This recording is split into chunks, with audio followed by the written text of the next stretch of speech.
Guys, good afternoon. Super late lunch tayo. Kasi nga, di ba kumain kami ng pizza. Naka 2 slice lang ako. Mabilis ako mabusog sa ganun. Pero hindi, nagugutom pa rin ako. Mahanap ako ng kanin talaga. Pero yung magdada, busog pa rin sila. Tingnan nyo naman kasi tinira, oh. Tigisang slice lang yung ate, tsaka ditche. Kaya sila busog. Ayaw na daw nilang kumain. Ako, buti na lang, may mga tira pang buro. Yan. Ulam natin buro. Tsaka may konti pang kaldareta. So, init-init lang naman. Init-init. Okay na yan. Tapos yung ulam namin kaninang umaga.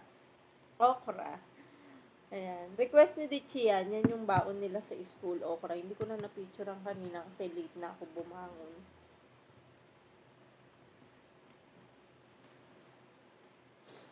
Yan lang yung request ng Ditchi. Babaunin daw nila. Okra. Hindi sila nahihiyang magbaon ng gulay sa school. Sarap ng bulo.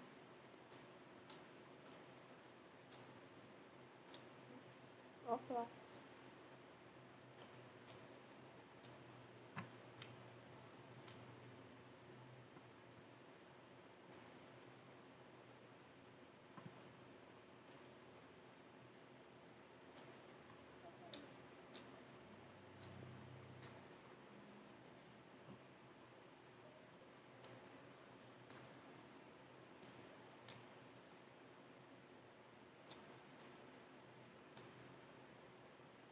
Malaking bagay din talaga yung may rep ka.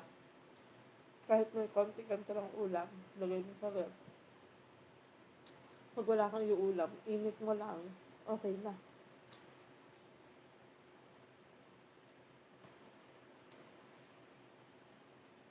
Diba? Sarap ng bulo.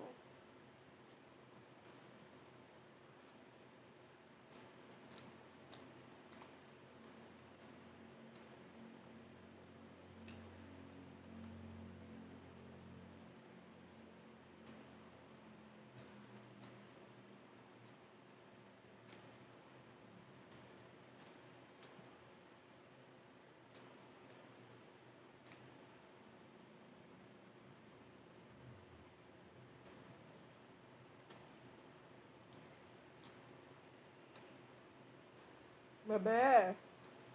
Super tubig. Pasuyo po tubig.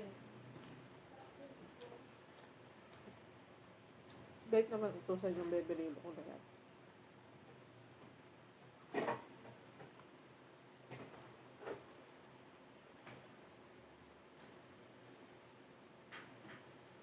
Nabasa na po ako.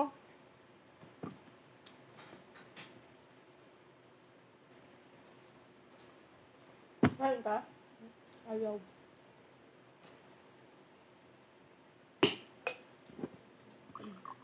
Kasi kumain kami sa gilid ng booking ng pizza. Pagdating ng bahay, kumain ulit sila.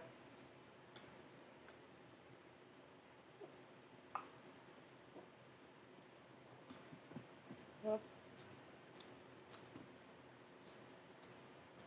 Pero iba pa rin kasi talaga makabusog yung kanin.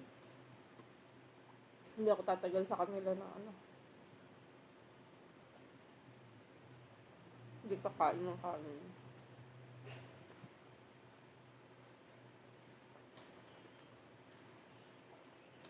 Kaming dalawa ni Kelly, kanin is life.